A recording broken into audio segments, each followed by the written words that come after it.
Welcome to Political Perspective Colloquium 1, sponsored by San Joaquin Delta College's Political Science Department. My name is Sarian Villavicencio, and I'm an Associate Professor of Political Science here on campus. I teach American government, comparative politics, and international political economy. Just a reminder, spring registration is open, and we welcome you to check out our courses we offer and hope to see you next semester. Every fall semester, I have the honor and privilege to teach an honor seminar where 8 to 10 outstanding students are given the opportunity to select and research a political topic of their choosing. They then write an article, which will then be published in our departmental journal titled Political Perspective, which is made available the following March. So that's March 2015. Hard copies are disseminated as well. It is made available via online in our departmental website via deltacollege.edu. As part of their requirements to complete the course, the students are asked to share their research findings to you. Thus, this is the purpose of these colloquiums and why we gathered here today, and we hope that you find it informative and worthwhile. Before we begin, let me provide some logistics. Today's colloquium is in two parts. First, we will hear from our student presenters who will give their presentations. Again, each presentation should be approximately 10 to 12 minutes in length. After all have concluded, there will be a question and answer session.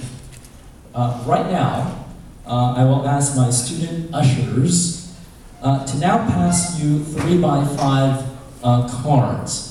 If you have a question you would like answered by any of our student presenters today, we welcome you to write down the name of the presenter and your question on the 3x5 card. And between each presentation, I will pause and allow our student ushers to walk down the aisles to collect your cards. They will then be collected and they will then be screened, ladies and gentlemen. And they will then be passed on to me as a moderator. In the last 15-20 minutes of our program, I will then ask your questions to our presenters.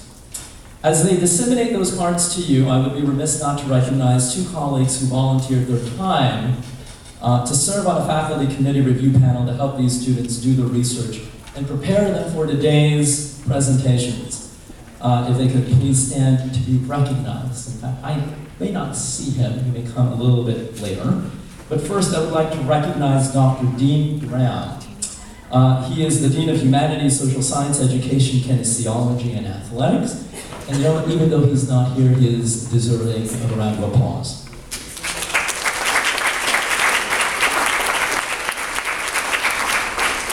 Thank you. And last but not least, Dr. John Chan.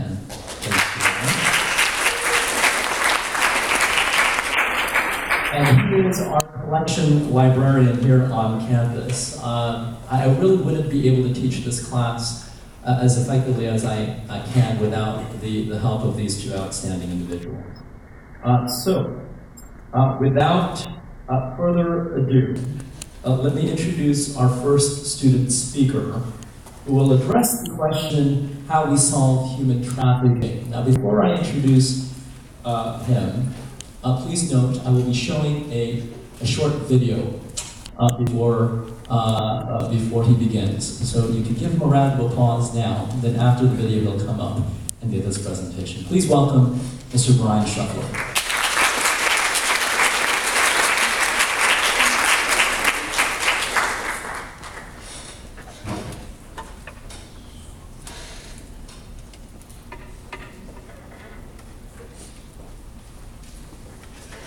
One moment here, let me in fact get his video set up for you.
I don't know about you guys, but that just gave me some serious goosebumps.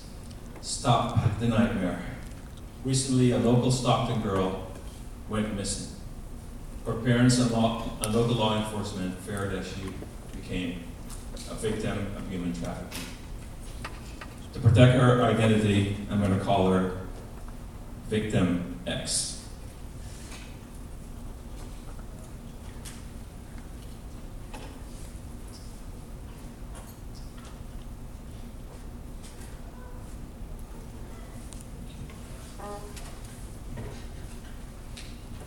I'm sure we have all heard of human trafficking, but what exactly is human trafficking?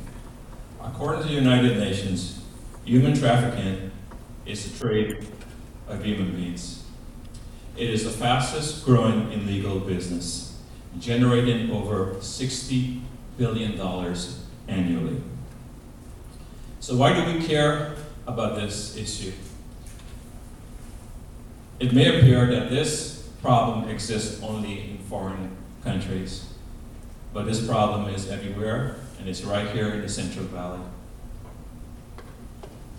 I will argue that the stand against human trafficking is a fight worth fighting for.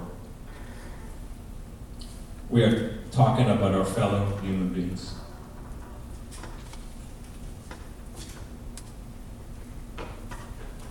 First, we'll review the role of the United Nations. Secondly, I will look at the policies of the United States. And third, I will examine the importance of grassroots and individual movements in the fight and prevention of human trafficking.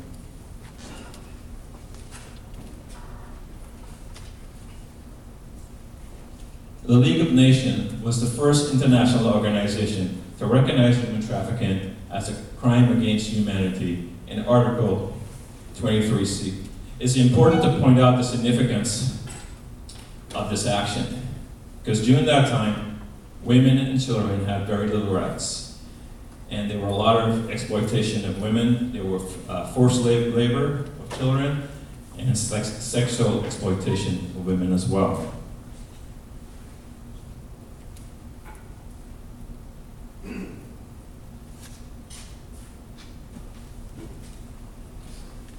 Forward, when the United Nations later expanded on the League of Nations covenants in the Declarations of Human Rights, Articles 3 and 4 specifically states that everyone has the right to life, liberty, and security of person. No one should be held in slavery, and the slave trade shall be prohibited in all forms. In 2007, the United Nations launched the Global Initiative to fight human trafficking. This date is important, for it recognized 200 years since the end of the transatlantic slave trade. The main purpose of this initiative was to raise awareness of a human slave trade. This redoubled effort by the United Nations was in light of the fact that the business of human trafficking was increasing at alarming rates.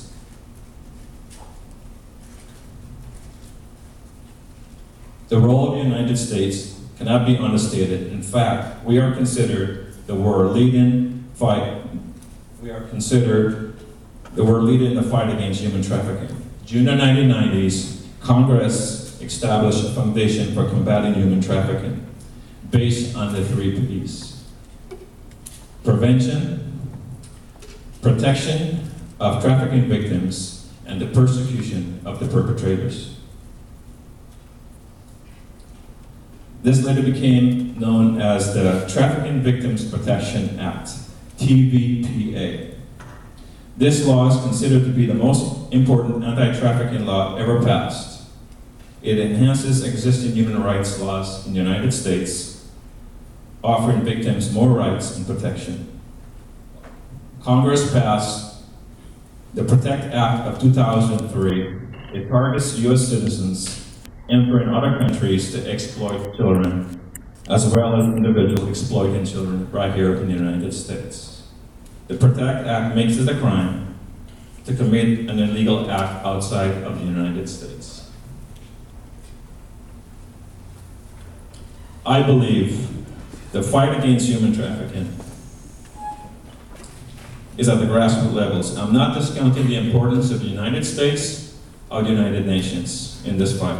However, what I'm saying is real sustaining changes comes from the grassroots level. There are many examples of regular people making a difference. For instance, this year's Nobel Peace Prize winners included 2 individuals who have dedicated their lives to this cause. Furthermore, right here in the Central Valley, there are many nonprofit organizations that focuses specifically on helping victims rebuild their lives. We all can make a difference by becoming involved in the process.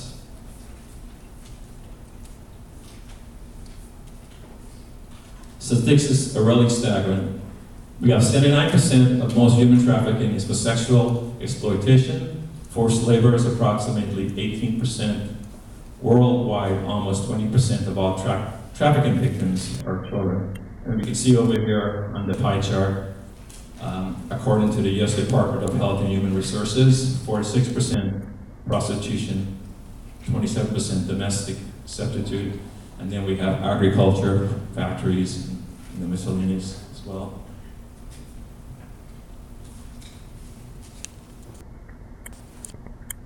At this point, all this talk about human trafficking and the statistics may seem overwhelming. I believe these feelings are normal. Like any great challenge, you must be able to see the whole picture. How do you eat an elephant? One bite at a time.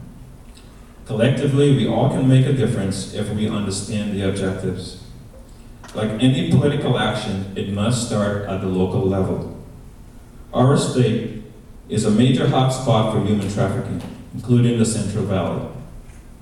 In 2012, you, the voters of California, passed Prop 35 with an 82% approval. Prop 35 strengthens some of California's existing laws against human trafficking.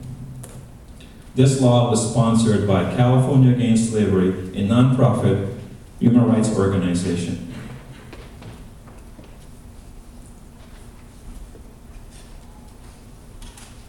Furthermore, the recent passage of SB 1165 will bring sex trafficking prevention education in the classroom throughout California. This is really important because if we start educating the young ones in elementary schools all the way up at a very early age, not only will this bring awareness, but this will also help with prevention. And I think this is where it starts. And in California, we're definitely taking the lead in that.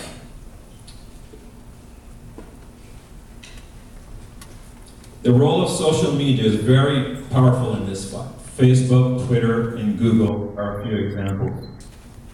These platforms are enabling people from all over the world to collaborate, mobilize, and take action. For the first time in human history, this type of global communication is available to almost everyone. The role of technology is paramount in the fight. It brings people together from all over the globe, working towards one solution: to stop human trafficking.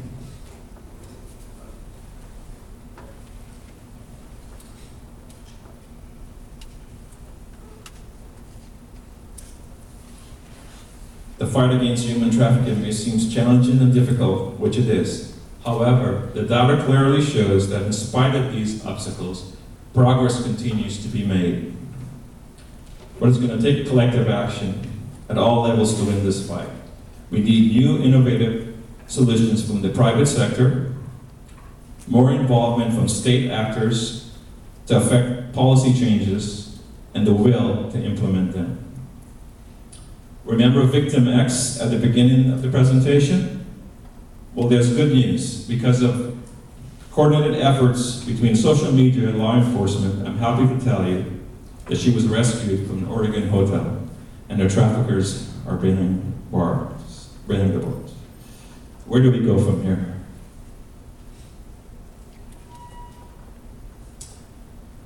Martin Luther Jr. King, our lives begin to end the day we become silent about things that matter.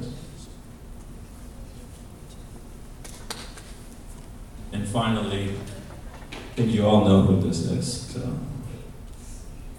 You may choose to look the other way, but you can never say again that you did not know. This is one man that made a tremendous difference in the fight against slavery. Thank you.